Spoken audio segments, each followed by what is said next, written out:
L'espoir au-delà des crises, solutions ouest-africaines pour des systèmes alimentaires durables.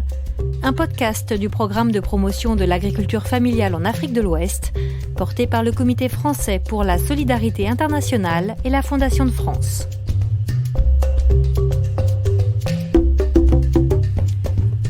Elles sont les premières créatrices de richesses et de valeur ajoutée locales en Afrique de l'Ouest. Les entreprises des filières agricoles et agroalimentaires sont aujourd'hui les principales pourvoyeuses d'emplois en Afrique de l'Ouest. Mais les acteurs de ce secteur évoluent dans un contexte défavorable à leur développement, sans aide ni infrastructure et avec peu de financement. Dans ce second épisode du podcast « L'espoir au-delà des crises », nous allons parler des challenges à relever dans le secteur de la transformation de produits agricoles, premier secteur d'activité de la sous-région.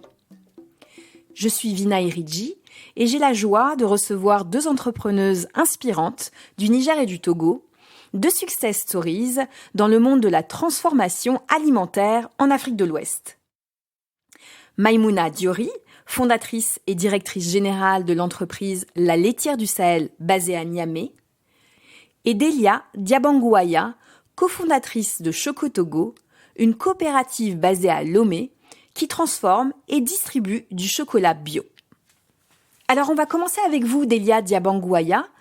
Vous êtes une pionnière dans la production d'un chocolat 100% togolais. Dites-nous dans quel contexte vous avez imaginé, vous et vos associés, de transformer le cacao directement chez vous au Togo. Oui, le marché du chocolat et des produits dérivés de cacao produits localement, que ce soit en Afrique de l'Ouest ou en Afrique en général, était pratiquement inexistant dans la plupart des pays, même ceux qui étaient producteurs de cacao.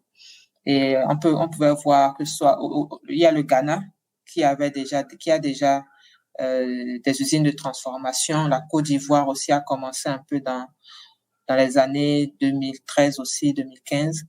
Et le Togo, avant 2013, n'avait aucune usine ou unité de production de produits dérivés de cacao. Donc, nous avions une Afrique de l'Ouest qui est leader, qui est la zone première productrice de cacao dans le monde, mais qui ne transformait pas son produit. Donc, nous avions un marché qui était dominé et qui l'est encore malheureusement aujourd'hui, qui est dominé par les produits importés, que ce soit le chocolat, que ce soit la pâte à tartiner, que ce soit tous les produits chocolatés venaient de l'extérieur. Donc, nous avions très peu de production locale encore en Afrique de l'Ouest. Donc, tout le cacao produit était exporté. Et encore aujourd'hui, malheureusement, le cacao est considéré comme un produit d'exportation. Maïmouna Diori, vous êtes aussi une pionnière dans votre secteur, celui de la transformation du lait local. Vous avez été une des premières au Niger en 2006 à faire du yaourt à base du lait produit à proximité de Niamey. Mais aujourd'hui, vous êtes confronté à un problème d'approvisionnement en lait local et vous utilisez malgré vous du lait importé. Comment comprendre cette situation ? Il faut reconnaître que malgré toutes les énormes potentialités du cheptel au Niger, donc l'offre du lait au Niger n'arrive pas à couvrir les besoins de la consommation intérieure de notre population. Et cette population croît à un rythme soutenu, donc on peut dire 3,9% de croissance au niveau national et 2,9% à Niamey. Donc, on a un déséquilibre entre la production locale, qui est l'offre, et la demande due à la démographie, en fait, la croissance. Ce déséquilibre, vraiment, c'est ça qui est à l'origine des importations massives de lait et produits laitiers. Donc, au Niger, on importe un grand nombre, notamment un grand nombre de produits laitiers, comme le lait UHT, le lait en poudre, surtout le lait en poudre réengraissé, et le lait concentré sucré, le beurre, l'huile de beurre, le fromage, le yaourt, et puis voilà. Alors, comment vous faites aujourd'hui pour vous approvisionner en lait ? Est-ce que vous passez par des centres de collecte ? Oui, nous travaillons avec des centres de collecte qui sont bien structurés et qui collectent le lait des différents producteurs, qu'il s'agisse des producteurs, des agropasteurs, éleveurs et également même les producteurs périurbains. Donc, nous, on reçoit le lait des centres de collecte de Kolo, qui est une région qui est située à peine, je pense, 20 ou 30 kilomètres de Niamey. Nous avons également commencé à réceptionner du lait du centre de collecte de Namaro. Namaro également, c'est pas très loin de Niamey. Donc actuellement, nous utilisons donc le lait local, une partie, et également on continue à utiliser la poudre de lait parce qu'on n'a pas la quantité qu'il nous faut. On produit jusqu'à 10 000 litres de lait par jour et on aurait voulu que tous ces 10 000 litres soient du lait local, mais malheureusement, c'est à peine qu'on arrive à avoir 680, 700, quand le centre de collecte de Namaro nous a mené jusqu'à 1000 et pas plus. Alors, à la différence du lait au Niger, Delia Diabangouaya, vous êtes sur un produit de niche avec le chocolat qui ne fait pas partie des habitudes alimentaires au Togo.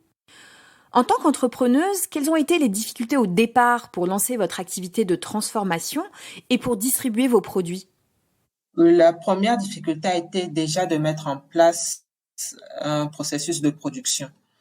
Puisque nous étions la première entreprise à le faire, nous avions commencé vraiment de façon traditionnelle avec les équipements les plus simples possibles. C'est tout ce qu'on peut trouver dans une cuisine chez nous, soit des marmites, des poêles, tout ce qu'il y a de plus accessible. Donc, au départ, ça a été déjà ça, la production, faire face d'abord où produire, comment produire, et ensuite, après, il y a eu les distributions, faire connaître le produit, le marketing, trouver de la main-d'œuvre, mettre en place l'entreprise. Mais au départ, ça a été surtout trouver les équipements et aussi faire face aux consommateurs, puisque le chocolat n'est pas un produit qui est réellement dans les habitudes des consommateurs au Togo ou en Afrique de l'Ouest, par exemple. Donc, on a aussi dû faire beaucoup de sensibilisation à son niveau pour faire comprendre que le chocolat n'est pas un produit de luxe, mais c'est un produit auquel nous devons tous avoir accès, qu'on soit en milieu rural ou urbain. Mmh. Alors, vous avez choisi aussi de faire du chocolat bio et équitable, ce qui signifie que vous garantissez des meilleures rémunérations aux producteurs de cacao. Qu'est-ce que cela implique au niveau des contrats d'achat ? Oui, en fait, nous choisissons de travailler avec des unions de coopératives de producteurs au Togo. Au Togo, la filière est organisée et il y a des familles de producteurs, de transformateurs, d'exportateurs et d'acheteurs. Donc, ce qui fait que nous passons par la Fédération des producteurs de café cacao, avec qui nous signons un contrat d'achat. La base même de notre entreprise, c'est de pouvoir améliorer les conditions de vie des producteurs. Ce qui fait que nous avons un complément de prix que nous faisons sur le prix qui est fixé pour les producteurs au Togo. Donc, il faut dire que le prix du cacao est fixé en fonction de la bourse du cacao à Londres. Donc, nous ajoutons une prime en plus sur ce prix pour les coopératives avec lesquelles nous travaillons. Et ces primes ont un objectif donné, c'est de pouvoir aider les localités dans lesquelles le cacao est produit, au-delà même des coopératives ou des producteurs seulement. Donc, ces primes ont pour vision de pouvoir améliorer les conditions socio-économiques du milieu. Donc, nous déterminons avec les coopératives s'il y a un besoin d'école, un besoin de livres pour les enfants, un besoin de forage peut-être pour l'accès à l'eau, l'accès au courant ou à l'électricité. Donc, ces fonds-là sont sont destinés prioritairement à des besoins sociaux de toute la communauté, ce qui permet que le cacao qui est produit dans cette zone ait vraiment un impact sur les conditions de vie, non seulement des producteurs, mais aussi de toute la communauté où ce cacao-là est produit. D'accord. Alors, on voit notamment à travers vos parcours que le secteur de la transformation agricole est en plein boom en Afrique de l'Ouest. C'est d'ailleurs le premier secteur d'activité de la sous-région. Mais au-delà des crises, on sent aussi un réel dynamisme du marché intérieur. Est-ce aussi le cas pour les produits laitiers, Maïmouna Diori ? Oui, bien sûr. C'est vraiment un marché dynamique parce qu'aujourd'hui, quand on regarde tout autour, surtout au niveau de la transformation, il y a l'essor de beaucoup de transformatrices en fait qui transforment le lait, qui fabriquent des petits produits, notamment le fromage, le beurre, l'huile de beurre, etc. Quand ils ont vu en fait l'intérêt que la population accorde aux produits à base de lait local, je peux dire ça les encourage. Et également, la structuration s'est un peu améliorée. Et là, par exemple, avec les 5 heures de collecte, les différents transformatrices, ils peuvent facilement avoir du lait. Également, avec l'essor de ces centres de collecte, nous avons également la qualité du lait. Bon, en fait, c'est un secteur que également l'État est en train de soutenir, est en train de faire la promotion. Donc, du coup, vraiment, tout le monde est intéressé dans cette transformation et il y a beaucoup de perspectives, surtout en matière de développement dans la filière. Mmh. Alors vous aussi, Delia Diabangouaya, du côté du Togo, vous constatez un réel plébiscite des consommateurs en faveur des produits locaux. Oui. Mais nous avons quand même vu à notre niveau une augmentation des ventes locales, qu'on pourrait appeler locales, c'est-à-dire que d'abord nous avons eu plus de points de vente qui distribuent les produits. Nous avons aujourd'hui 3 grandes chaînes de supermarchés qui distribuent et qui sont les principales au Togo qui distribuent nos produits. Et nous avons vu le nombre de points de vente pratiquement triplé. Et ça, c'est pour nous un signe très important, très capital, qui montre que le produit est beaucoup plus présent, mais aussi beaucoup plus consommé par le marché local. Et quelles sont les mesures que vous attendez de la part du gouvernement et des institutions pour soutenir la filière ? Soutenir les entreprises aujourd'hui au niveau institutionnel, je pense que ça passera surtout par le soutien aux entreprises en faisant des commandes institutionnelles. C'est-à-dire qu'au-delà de toujours, par exemple, de faire des dons ou de donner de l'argent aux jeunes, mais c'est surtout de les soutenir en achetant leurs produits. Donc, si un ministère passe une commande, ça va être une commande d'un ou de 2 produits, mais on saura que c'est quand même de grosses commandes qui permettront à ces entrepreneurs-là aussi d'avoir des fonds nécessaires pour évoluer. Et aussi de l'accompagnement au financement, à l'accès au financement et à l'investissement, mais surtout la formation des entrepreneurs. Parce que c'est une chose est d'avoir accès au financement et d'avoir le financement ou l'investissement. Et une autre chose est de pouvoir l'utiliser à bon escient et de pouvoir l'utiliser vraiment pour faire croître notre entreprise. Donc, il y a vraiment un aspect de formation qui est important pour qu'on puisse vraiment avoir des entrepreneurs qui sont formés, qui sont qualifiés, tant au niveau de la production qu'on est dans l'agroalimentaire pour pouvoir produire des produits sains pour le marché, mais aussi en termes de gestion d'entreprise pour avoir des entrepreneurs qui ont une carrure de leadership, mais aussi une carrure de gestionnaire pour avoir des entreprises qui sont pérennes. Mmh. Et du côté du Niger, je voulais savoir quels étaient les freins au développement du secteur de la transformation alimentaire. Et qu'est-ce qu'il serait souhaitable de mettre en place pour accompagner notamment la filière lait face à la concurrence des produits importés ? Maïmouna Diori.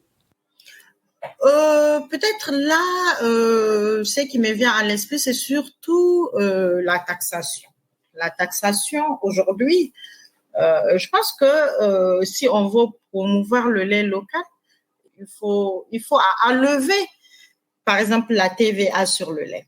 On a une TVA encore de 5% depuis 2018 qu'on paye parce que c'est du lait. Alors que en 2006, quand j'avais démarré jusqu'en 2018, on ne payait pas ces 5%.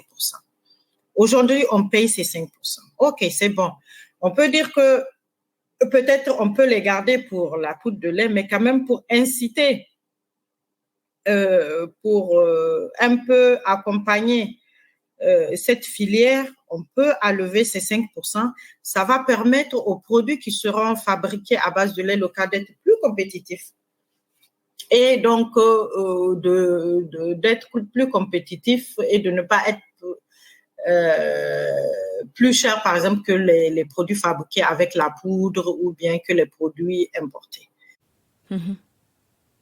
Alors, vos expériences respectives sont des exemples inspirants qui démontrent que le secteur de la transformation alimentaire est un secteur d'opportunités économiques.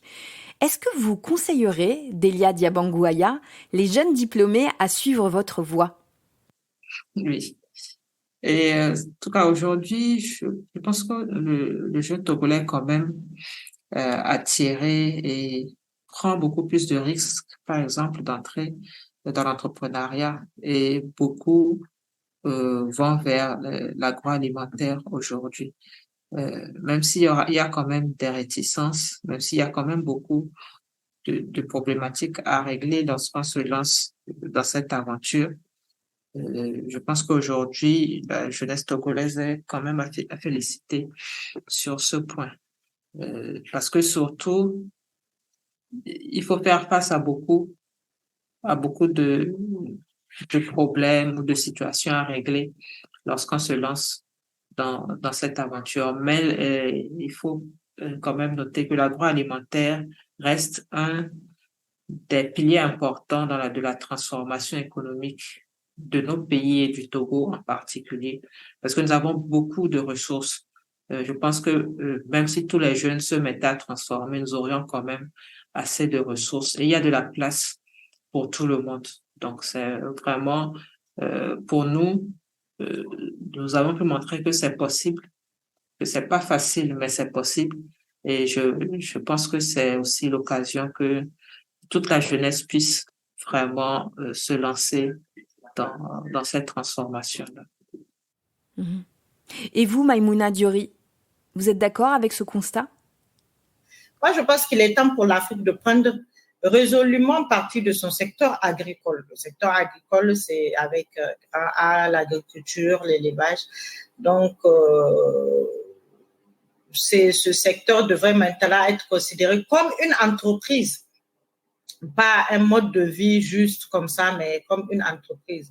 Donc, je pense que les pays africains doivent poursuivre des politiques et des programmes qui permettront au continent de devenir une région exportatrice nette de produits alimentaires, tout en utilisant bien sûr l'industrialisation agricole pour ajouter de la valeur aux aliments transformés et aux produits d'exportation. Et nous devrons soutenir vraiment cette Afrique pour faire face aux énormes défis posés par le changement climatique dans le secteur agricole. Je pense qu'il est de notre devoir de renforcer la résilience du système agricole.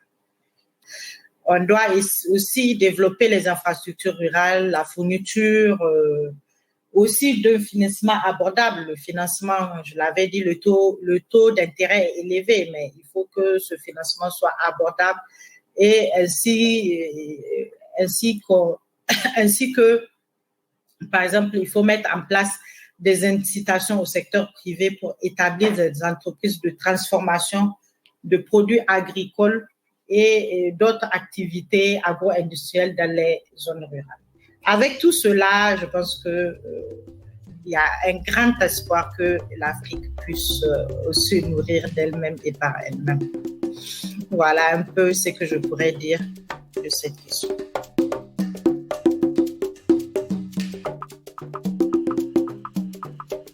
Ce podcast L'espoir au-delà des crises a été présenté par Vina Eridji et réalisé par le programme de promotion de l'agriculture familiale en Afrique de l'Ouest, porté par le CFSI et la Fondation de France. Pour en savoir plus, vous pouvez consulter l'ouvrage L'espoir au-delà des crises en accès libre sur le site internet alimentaire.org. Alimentaire s'écrit ALIMENTERRE. Vous pouvez également participer à une séance du festival de films documentaires alimentaires qui a lieu du 15 octobre au 30 novembre de chaque année.